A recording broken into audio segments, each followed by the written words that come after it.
Eh bien, encore une fois, bonjour à vous tous. J'aimerais partager quelques-uns des rapports que nous recevons du monde entier, souvent sous la forme de bulletins hebdomadaires régionaux. Et donc ces nouvelles peuvent dater d'une semaine. Et certains d'entre vous les ont peut-être déjà entendues. Mais certaines de ces informations sont intéressantes pour ceux qui se trouvent dans d'autres parties du monde et nous aimons vous tenir au courant de ce qui se passe partout où l'Église est établie. Le Royaume-Uni rapporte qu'ils espèrent injecter une réelle croissance aux publications en français. Et ils collaborent très étroitement avec le Canada. Le Québec au Canada, cette province, a une très grande population majoritairement francophone, ainsi que le Nouveau-Brunswick et d'autres régions du Canada.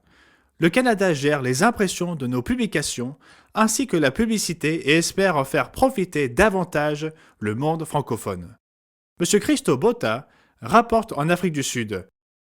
Nous sommes passés du niveau d'alerte 3 au niveau d'alerte 1, qui permet désormais les rassemblements, limitant le nombre de participants au rassemblement, y compris les réunions religieuses, à 100 personnes à l'intérieur, mais pas plus de 50% de la capacité de la salle de réunion.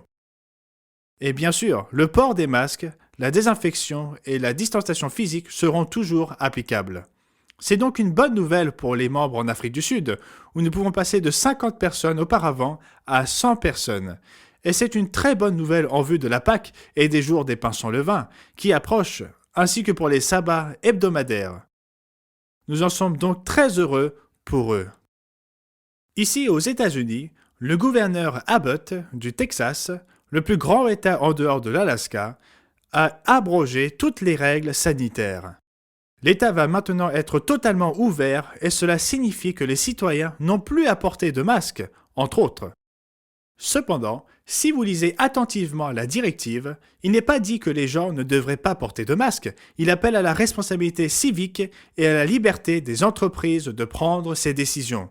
De sorte que si, par exemple, Walmart décide que tout le monde doit porter un masque pour entrer dans ses magasins, alors il peut imposer cette obligation. Et il ne fait aucun doute que de nombreuses entreprises le feront pour diverses raisons. Y compris, j'en suis sûr, de nombreuses entreprises qui l'exigeront pour des raisons de gestion des risques, mais certains ne le feront pas. Nous sommes très heureux que ces États assouplissent ces mesures. Il n'y a jamais eu d'équité dans le fait qu'un Walmart, par exemple, puisse être grand ouvert, tandis qu'une épicerie ou une quincaillerie familiale doit rester fermée. Il y a eu tellement d'injustices dans ce domaine que cela a vraiment contrarié beaucoup de gens. C'est donc une bonne chose que la situation puisse s'assouplir. Mais, en même temps, le virus n'a pas encore disparu, il est toujours là et nous devons donc nous montrer socialement responsables. Aussi, nous allons nous réunir ici au siège central à Charlotte, ainsi que 2 pasteurs de la région du Texas pour discuter de ces questions. Depuis un certain temps, certains États sont ouverts à l'idée de ne plus exiger de masques. Par exemple, juste dans l'État d'à côté, en Caroline du Sud, où nous avions des réunions de temps à autre, nous nous y sommes retrouvés pour les assemblées du sabbat pour un certain temps, et le club des orateurs s'y réunissait. Même si les masques n'y étaient pas obligatoires, nous en portions toujours en raison du risque que cela représente pour les personnes âgées et celles qui sont très vulnérables. Ce sont donc des choses dont nous devons discuter. Nous sommes très heureux que le nombre de cas diminue, ainsi que celui des hospitalisations. Mais le virus est toujours là, il n'a pas disparu. Aussi, nous en discuterons avec nos ministres au Texas et nous parlerons de la situation dans son ensemble. Mais nous voulons rouvrir autant que possible. Et nous avions organisé la fête des tabernacles l'année dernière, comme vous le savez tous, en personne. Et je crois que seule la province du Québec au Canada fut le seul endroit en Amérique du Nord, avec le Mexique, où nos membres ne pouvaient pas se réunir en nombre suffisant pour assister aux assemblées en personne avec les ministres, etc.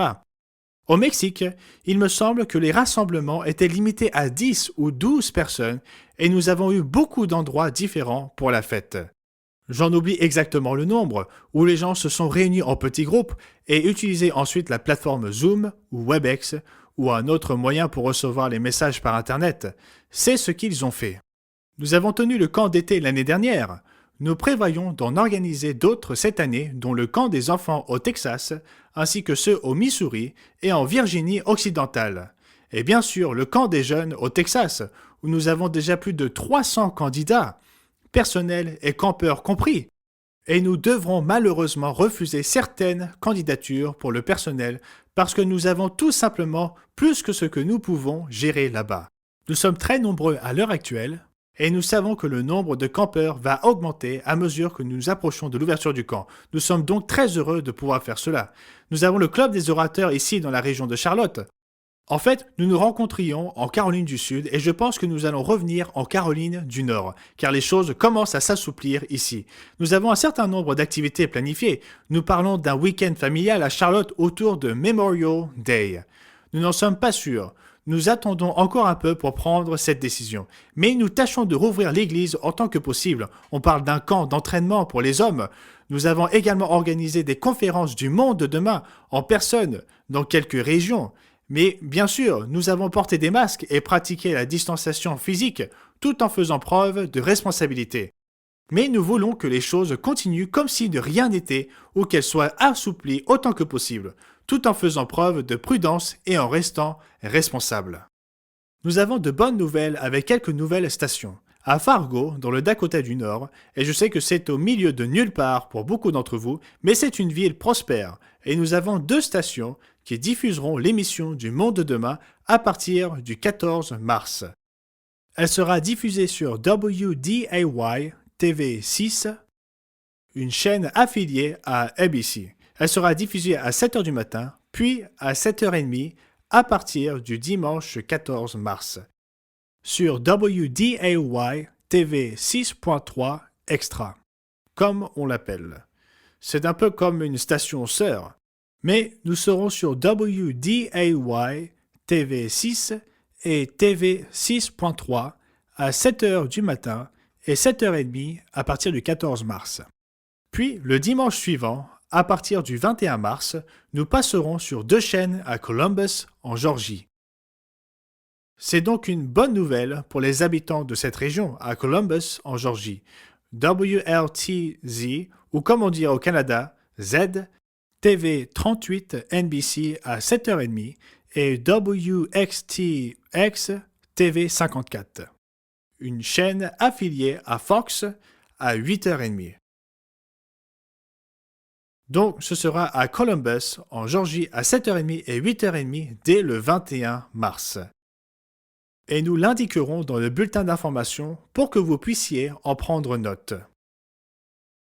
À vrai dire, une région que nous voulions exploiter depuis un certain temps concerne celle de Dallas-Fort Worth, et nous y avons trouvé une station affiliée à CW, celle de KDAF, et nous voulions commencer plus tôt, en remplaçant par une autre émission, mais celle-ci va continuer à être diffusée un peu plus longtemps, donc il semble que nous ne pourrons pas commencer avant le dimanche 6 juin. Nous devrons donc être patients à ce sujet, mais nous attendons avec impatience ce très grand marché et nous espérons que cela fonctionnera. Notre station à Washington DC, qui couvre Baltimore et Washington DC, et cette région en général, se porte très bien et nous en sommes très heureux, et il ne fait aucun doute que nous allons conserver cette station.